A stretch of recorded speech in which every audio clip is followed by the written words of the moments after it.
নমস্কার বন্ধুরা, ব্যাংকের ফিক্সড ডিপোজিটের সুদের হার ক্রমশই কমছে। তো এই অবস্থায় যারা নিরাপদ বিনিয়োগ চান এবং এটাও চান যে সেই বিনিয়োগ থেকে ভালো রিটার্ন পাবেন, তাদের জন্য একটা ভালো অপশন হতে পারে আরবিআই ফ্লোটিং রেট বন্ড।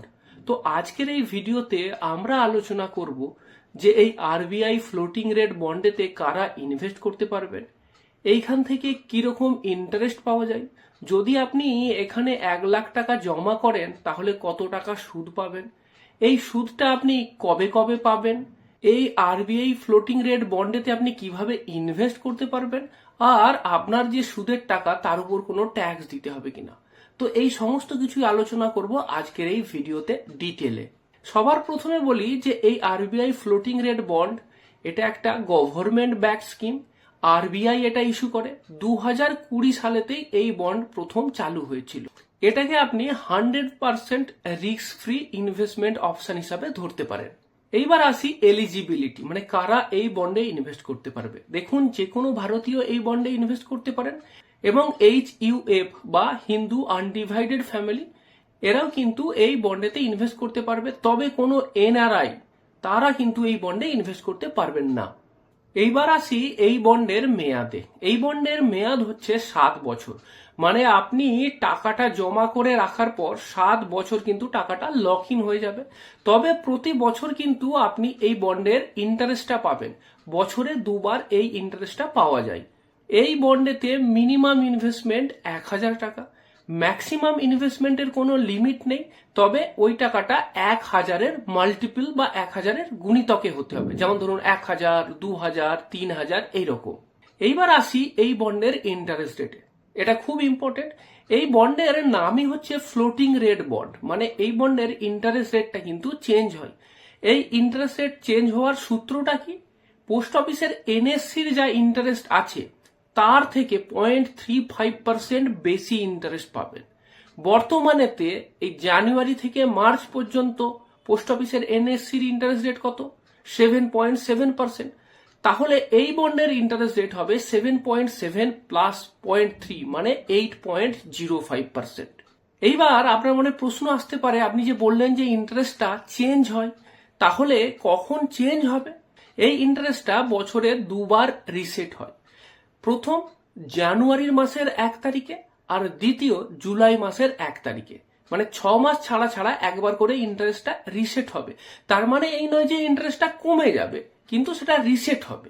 এইবার আসি, মনে করুন এই বন্ডেতে আপনি টাকা ইনভেস্ট করলেন বা এখানে টাকা জমা করলেন, তাহলে আপনি সুদটা কখন পাবেন? দেখুন, সুদটা পাবেন বছরে 2বার, জানুয়ারি মাসের 1 তারিখে আর জুলাই মাসের 1 তারিখে।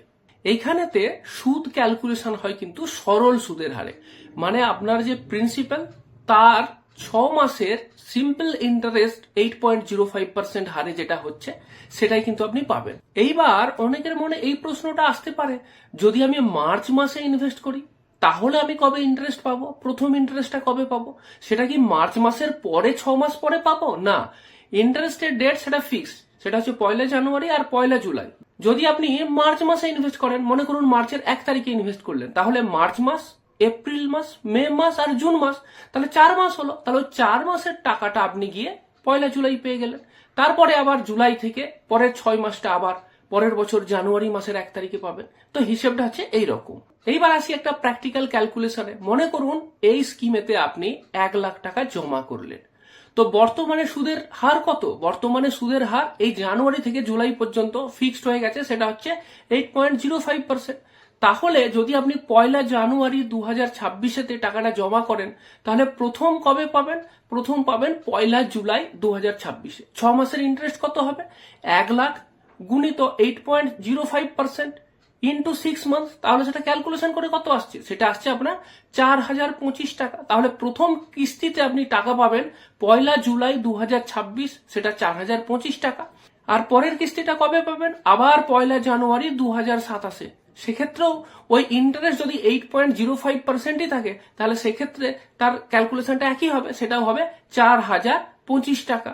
এইবার এই বন্ডের কিন্তু একটা বিশেষত্ব আছে। সেই বিশেষত্বটা হলো যে এই আরবিআই ফ্লোটিং রেট বন্ড এইটা কিন্তু সেকেন্ডারি মার্কেটেতে বিক্রি হয় না। মানে যিনি কিনছেন তার কাছেই এটা হোল্ড করা থাকবে। 7 বছর পরে তিনি তার ওই প্রিন্সিপাল অ্যামাউন্টটা পাবেন, কিন্তু মাঝখানেতে তিনি এটা ট্রেড করে বিক্রি করতে পারবেন না কাকেও। আর এই বন্ডকে কোনো কোল্যাটারাল হিসাবে বা বন্ধক দিয়ে কোনো লোনও কিন্তু আপনি পাবেন না। এইবার অনেকের মনে একটা প্রশ্ন আসতে পারে যে এই আরবিআই ফ্লোটিং রেট বন্ডকে কি আমি প্রি ম্যাচিওরলি উইথড্র করতে পারি? দেখুন, যদি আপনি জেনারেল সিটিজেন হন, মানে আপনার বয়স 60 বছরের নিচে হয়, তাহলে কিন্তু আপনার জন্য কোনো প্রি ম্যাচিওর উইথড্রয়াল অপশন নেই। 7 বছর পরেই কিন্তু আপনি প্রিন্সিপালের টাকা তুলতে পারবেন। কিন্তু যদি আপনি সিনিয়র সিটিজেন হন, সেক্ষেত্রে কিছু কনসেশন আছে। যদি আপনার বয়স 60 বছর থেকে 70 বছরের মধ্যে হয়, তাহলে 6 বছর পরে আপনি প্রিম্যাচিওরলি উইথড্রয়াল করতে পারবেন। যদি আপনার বয়স 70 থেকে 80-র মধ্যে হয়, তাহলে আপনি 5 বছর পরে প্রিম্যাচিওর উইথড্রয়াল করতে পারবেন, মানে 2 বছর আগেই টাকাটা তুলতে পারবেন। আর যদি আপনার বয়স 80 বছর বা তার বেশি হয়, তাহলে আপনি 4 বছর পরে টাকাটা তুলে নিতে পারেন, মানে আপনার ম্যাচুরিটি 3 বছর আগেও আপনি টাকাটা তুলে নিতে পারবেন। তবে এই ক্ষেত্রে একটা জিনিস মনে রাখতে হবে যে এই প্রি ম্যাচিওর উইথড্রয়ালের ক্ষেত্রে আপনাকে কিন্তু পেনাল্টি দিতে হবে।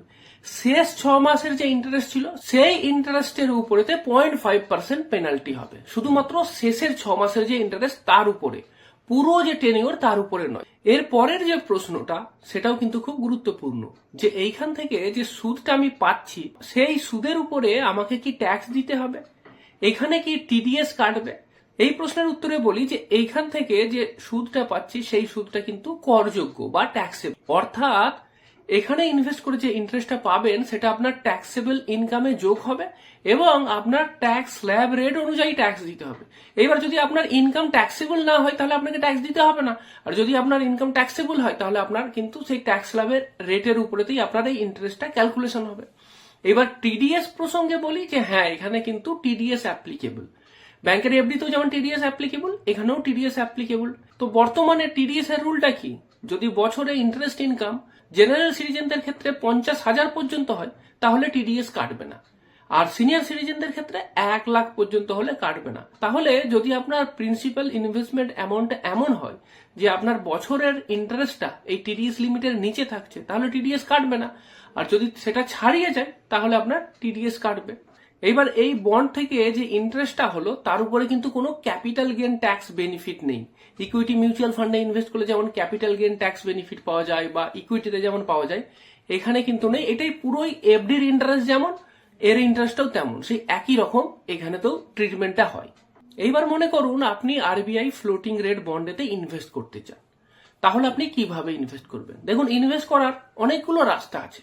প্রথম যেটা, সেটা খুব সহজ এবং অফলাইন পদ্ধতি। কোনো ব্যাংকে যাবেন, ব্যাংকে গিয়ে বলবেন যে আপনি আরবিআই ফ্লোটিং রেট বন্ডেতে ইনভেস্ট করতে চান, তাহলে আপনাকে একটা ফর্ম দেবে, সেই ফর্মেতে ফিল আপ করে আপনি ইনভেস্ট করতে পারেন। চলুন আপনাকে আমি এইরকমই একটা আরবিআই ফ্লোটিং রেট বন্ডের একটা ফর্ম শো করছি। জাস্ট ফর্মের প্রথম অংশটা আপনাকে শো করছি, যাতে আপনি বুঝতে পারেন যে হ্যাঁ, এরকম জিনিস হয়। এটা এইচডিএফসি ব্যাংকের ফর্ম। এইবার আসি এই আরবিআই ফ্লোটিং রেট বন্ডের সুবিধা এবং অসুবিধাতে। প্রথমে সুবিধাগুলো আলোচনা করে নিই। প্রথম সুবিধা, কোনো ডিফল্ট রিস্ক নেই। ধরুন অন্য কোনো কর্পোরেট বন্ডেতে ইনভেস্ট করলেন, বন্ড ডিফল্ট করতে পারে, কিন্তু এখানে এটা আরবিআই এর বন্ড, ভারত সরকারের, সুতরাং 100% সেফ, কোনো ডিফল্ট রিস্ক নেই। ইন্টারেস্ট রেট সেটাও কিন্তু ভালো, এনএসসির থেকেও 0.35% বেশি ইন্টারেস্ট দিচ্ছে, এফডির থেকেও বেশি ইন্টারেস্ট দিচ্ছে, সুতরাং ইন্টারেস্ট রেট কিন্তু খুবই ভালো। অ্যাটলিস্ট ডেট প্রোডাক্ট হিসাবে, সেফ প্রোডাক্ট হিসাবে এর ইন্টারেস্ট রেট খুবই ভালো। 3 নম্বর, এর ইন্টারেস্টটা কিন্তু ফ্লোটিং।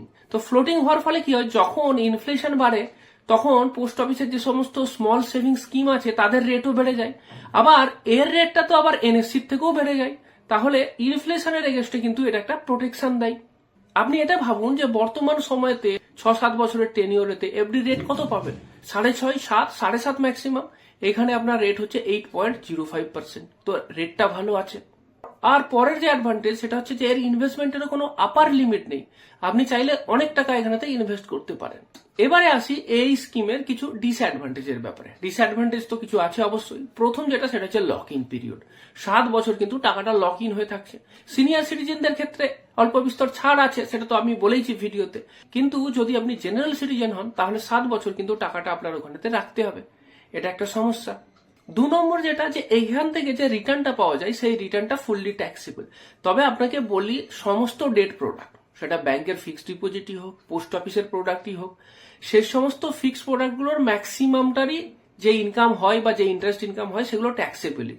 পিপিএফ, সুকন্যা সমৃদ্ধি যোজনা বা এমপ্লয়ি প্রভিডেন্ট ফান্ড বা ইপিএফ, এরকম কিছু হাতে গোনা ইনভেস্টমেন্ট আছে যেখানেতে ইন্টারেস্টটা ট্যাক্সেবল নয়। এলআইসিতেও আছে, সেগুলো বাদে সমস্ত ইন্টারেস্টই ট্যাক্সেবল। সুতরাং এটাকে আলাদা করে নেগেটিভ কিছু ভাবার কারণ নেই। 3 নম্বর যেটা, সেটা হচ্ছে সেকেন্ডারি মার্কেটেতে ট্রেডেবল নয়। অর্থাৎ আপনি ইনভেস্ট করার পর এই বন্ডটার কাকেও বিক্রি করে দিতে পারবেন না। অনেক বন্ডের ক্ষেত্রে কি হয়, নর্মাল কর্পোরেট বন্ডের ক্ষেত্রে কি হয়, বন্ড কেনা বেচা যায়। সুতরাং আপনি চাইলে বন্ডটা বিক্রি করে বেরিয়েও যেতে পারেন। এখানে কিন্তু 7 বছর আপনাকে বন্ডটা হোল্ড করে রাখতে হবে, যদি আপনি জেনারেল সিটিজেন হন। সিনিয়র সিটিজেনদের ক্ষেত্রে একটু ছাড় আছে, এটা বলেইছি। তো এইটা একটা অসুবিধা। এইবার তাহলে প্রশ্ন হলো যে এই বন্ডটা কাদের জন্য উপযুক্ত। প্রথম আমি বলবো, যদি আপনি রিটায়ারি হন, অর্থাৎ আপনি যদি রিটায়ার্ড পারসন হন বা কনজারভেটিভ ইনভেস্টর হন, তাহলে এই বন্ডেতে ইনভেস্ট করতে পারেন, ভালো অপশন এটা একটা। 2 নম্বর, যারা বড় টেনিওরের এফডি করতে চান, ধরুন 5-7 বছরের এফডিতে আপনি ইনভেস্ট করতেনি, সুতরাং এখানেতে তার বদলেতে এখানেতেও ইনভেস্ট করতে পারেন, কারণ এটাও 7 বছরের, রিটার্নটা এফডি থেকে বেশি আসছে, তো তারা এখানে ইনভেস্ট করতে পারেন।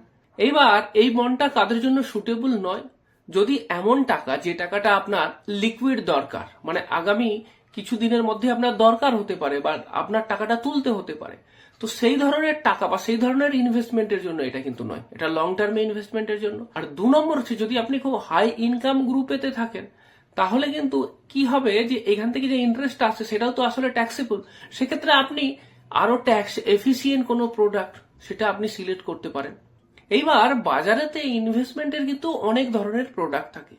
কোন প্রোডাক্টটা আপনার জন্য সুটেবল অনেক ক্ষেত্রে আমরা বুঝতেও পারি না, বা অনেক প্রোডাক্ট সম্বন্ধে আমাদের নলেজও থাকে না। আমরা যেগুলো জানি বা সেগুলোর নাম শুনেছি, আমরা সেগুলোতে ইনভেস্ট করি। হয়তো এমনও হতে পারে যে এর থেকে ভালো প্রোডাক্ট আছে, ভালো রিটার্ন পাওয়া যাবে, কিন্তু সে সম্বন্ধে আমরা জানি না। তো সেই কারণের জন্যই, যদি আপনি পার্সোনাল ফাইন্যান্স সম্বন্ধে আরো বিস্তারিতভাবে জানতে চান বা ইনভেস্টমেন্ট সম্বন্ধে বিস্তারিতভাবে বুঝতে চান, তাহলে কিন্তু আমার এই চ্যানেলটাকে সাবস্ক্রাইব করতে পারেন।